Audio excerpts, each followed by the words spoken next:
All right, I'm here with a look at my Nintendo Switch collection for the year 2017. I really think that the Switch has probably the best year one lineup of any system we've seen, at least in recent memory. The only thing I can really think that even could compete with it would maybe be the GameCube, but I don't know. I think the Switch is really great, and I think it's really done a good job at doing what the Wii U didn't, which is build a really good year one lineup. If anyone was around, I was a day one adopter of the Wii U and the whole thing. Um, I mean, I barely played that thing. I've played more Mario Odyssey and Zelda this year than I did all of the Wii U in probably the first 2 years I owned it. The Switch has really impressed me, and I'm really excited to see, when I do my yearly collection video for it next year. I'm excited to see what games I'll even have in there because we don't really know too much about Nintendo's 2018 lineup besides an unnamed Fire Emblem, Yoshi game, and that Kirby game, which I can't remember the name of. But I'll jump into the collection now, starting off with ARMS, which I like a lot. I don't think it had the, no pun intended, legs that a lot of people would have wanted. They're still supporting it with free content, which is cool. I haven't dropped in a while to try out the new stuff, but I was really getting into it when it came out. I played it a lot with my friends. It's a lot of fun to play with, like local multiplayer with. I really like it in that aspect. I just think it's a fun idea. It's a fun game in general, and I really like it. If you're looking for something kind of like a fighting game for the Switch, I'd say it's probably your best bet at the moment. But no, it's a lot of fun. It reminds me a lot of Power Stone, in an extent. It's like Power Stone meets the Wii Punch Out game is probably your best explanation for it. And then you have these long arms that you can do stuff. It's really really fun game. Really liked it a lot. Next up we have Disgaea 5 Complete, which I didn't play a whole lot of this. I want to get back and play it more. It's just it kind of came out at a weird time where I wasn't. I get these weird times every once in a while where I just have hard time getting into any game. So I'll just maybe take a break from games for maybe a month and a half. And this just kind of came out where I played it, and I'm like, I like this. I'm sure I'd like it more if I was in a point in my life where I wanted to play games more right now. So I'll have to give it another shot when I get an itch for a game like a strategy RPG like this. But I liked what I played, and it's really cool to have it on the go on the Switch. Fire Emblem Warriors, which the Fire Emblem Muso game. I think Fire Emblem lends itself a lot better to a Muso than Hyrule Warriors Zelda did. This is the special edition version because it doesn't have the ESRB. It has an alternate back. But overall, I didn't get to play a whole lot of it because it came out only a week before Mario Odyssey came out. So that was kind of bad timing on release, but I liked what I played. Maybe when I'm done with Xenoblade 2, I will jump back into it, hopefully. So, but I liked what I played. Pretty good. L.A. Noire. This is a really good port of L.A. Noire. It's really impressive to just sit there and play it on the portable. Really, really impressive to just have it on the go, have it on a portable. I just played it, I'd play it in bed before I went to sleep, and it was just a good time. I like the game itself's pretty cool, and it's not for everybody, but it's slow. It's more narrative based. It's not for everybody, but I liked it a good bit. It's kind of a shame that the developer of this game kind of went under. I believe this was their only game, but really good game. I think, in my opinion, it's a really good port on the Switch. So if you were interested in the game, but didn't know if you wanted to get on the Switch or not, I think the Switch version's a perfectly fine port. No problems with it. It looks nice on the screen. I never played it in the dock mode, but it looks nice on the handheld. And the only problem I had was one time I had a crash out of nowhere, but I loaded up the game and it was right where I was, so it was no big deal. Zelda Breath of the Wild, which this is again I like how Nintendo does this with their special editions where they put alternate artwork that doesn't have all the crap on it, like the SRB logo. Looks nice. And then it has artwork on the back instead of like, oh, you were Link, save Zelda, And then another ESRB. Zelda Breath of the Wild's great. A really, really cool game. I've never been too huge on open world games like this. It takes it takes interesting mechanics and just an interesting open world to really get me into it. Um, but this definitely did. Just kind of the idea, the whole sandbox idea, where it is basically just a sandbox. The physics are really good. There's just a bunch of dumb things that you'd think, oh, I could never do that, that you can actually do. You can definitely do a lot of dumb stuff in this. It's just a blast to play. It's a blast to mess around in. My only complaint is that I really didn't care for any of the basically what the dungeons were, which are these the divine beasts they call them, which are these big like robot things you have to get in, and then it's like it's almost probably it's like half a dungeon basically, not even. I really wasn't crazy about that. I didn't like any of those. But other than that, the game's great. Definitely up there with some of the best Zelda games out there. Um, I recommend it, but I'm sure if you have a Switch, you already have it or are planning to get it. So, Mario and Rabbids Kingdom Battle, kind of a surprise hit. I when I first heard about the existence of a Mario and Rabbids crossover, basically me, like everyone else, was like, "That sounds dumb. The Rabbids are stupid. Why?" And then I saw the leaked like artwork, which was basically this artwork here, and I'm like, "That looks really dumb." But I bet it could be good. And then, when they were showing it off and announcing it, I'm like, this is like a strategy RPG, and it looks pretty engaging. I'll give it a go. And yeah, I definitely enjoyed what I played of it. Played it for a good long while, and definitely enjoyed it. Looks good on the handheld too, which is I only played it on the handheld, but it looks good on the handheld. I really enjoyed what I played of it. And I got to say, I believe this was it's Ubisoft made and published, but I believe it's the first game of their Milan studio that they made.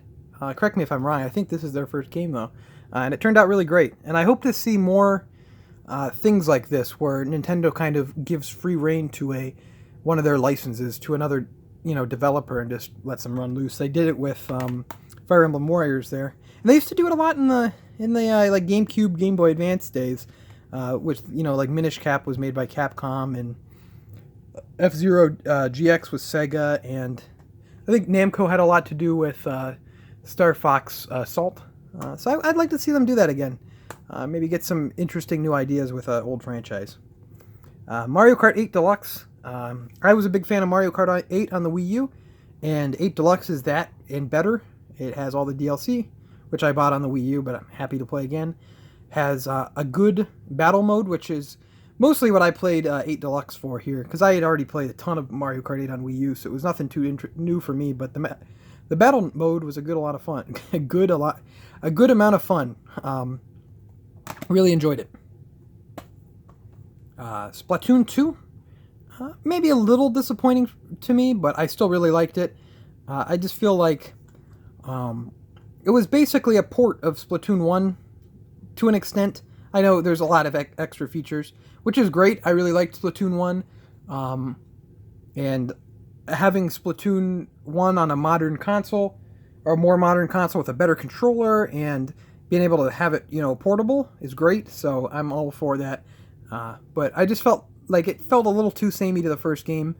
And online, I don't know, it's like it's held together with toothpicks and glue almost. Like when in like high school physics class, when they would make you do the marshmallow bridge with like the toothpicks and the marshmallows, you have to stick them together. That's what the online feels, how it's held together.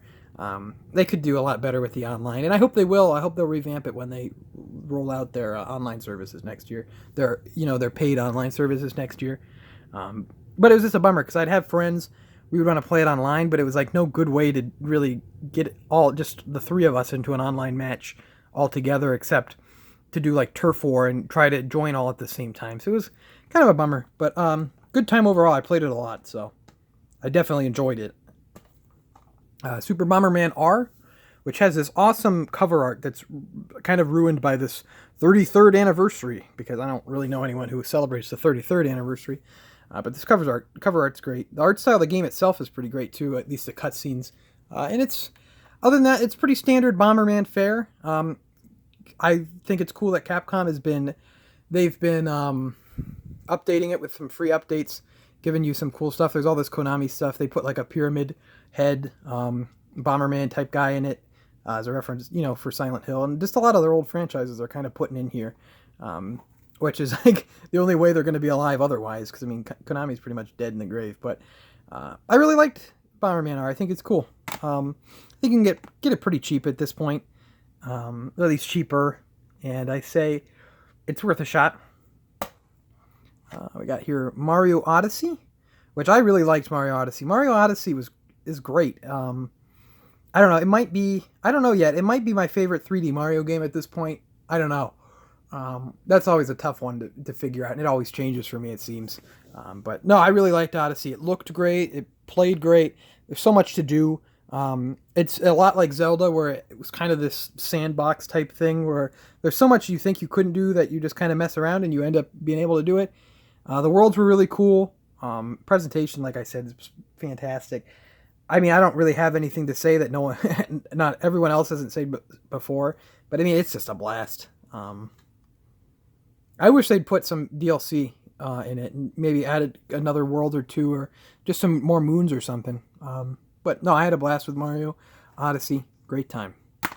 And the last game I got here is Xenoblade Chronicles 2. This is the Steelbook that came with the Collector's Edition. Kind of a bummer that the Steelbook, the side of the Steelbook, does not have any kind of writing on the spine. The same thing with that Mario Kart 8 Steelbook that they're selling at Best Buy.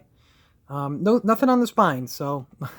I mean, you'll probably know what it is right now. I mean, this is the only game with a Steelbook for me, so that helps. But I like this art, though, so I guess it's okay. This cover art's really cool.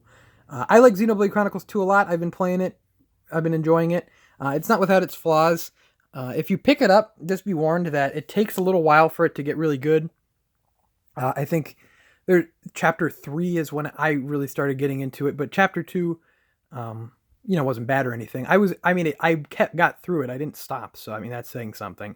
But yeah, I mean, I really like it. I don't know. I wasn't crazy about Xenoblade Chronicles Cross on Wii U. But I feel like this, and I like Xenoblade 1 a lot, but it has some problems.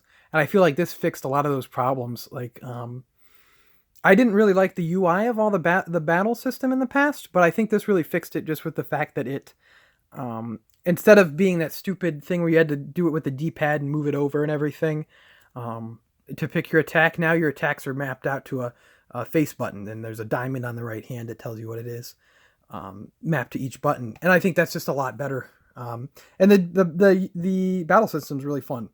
And I think it feels like a lot less of a need to grind. I remember in the first Xenoblade, I'd feel like, I can't beat this guy quite yet. I'm going to go have to grind forever.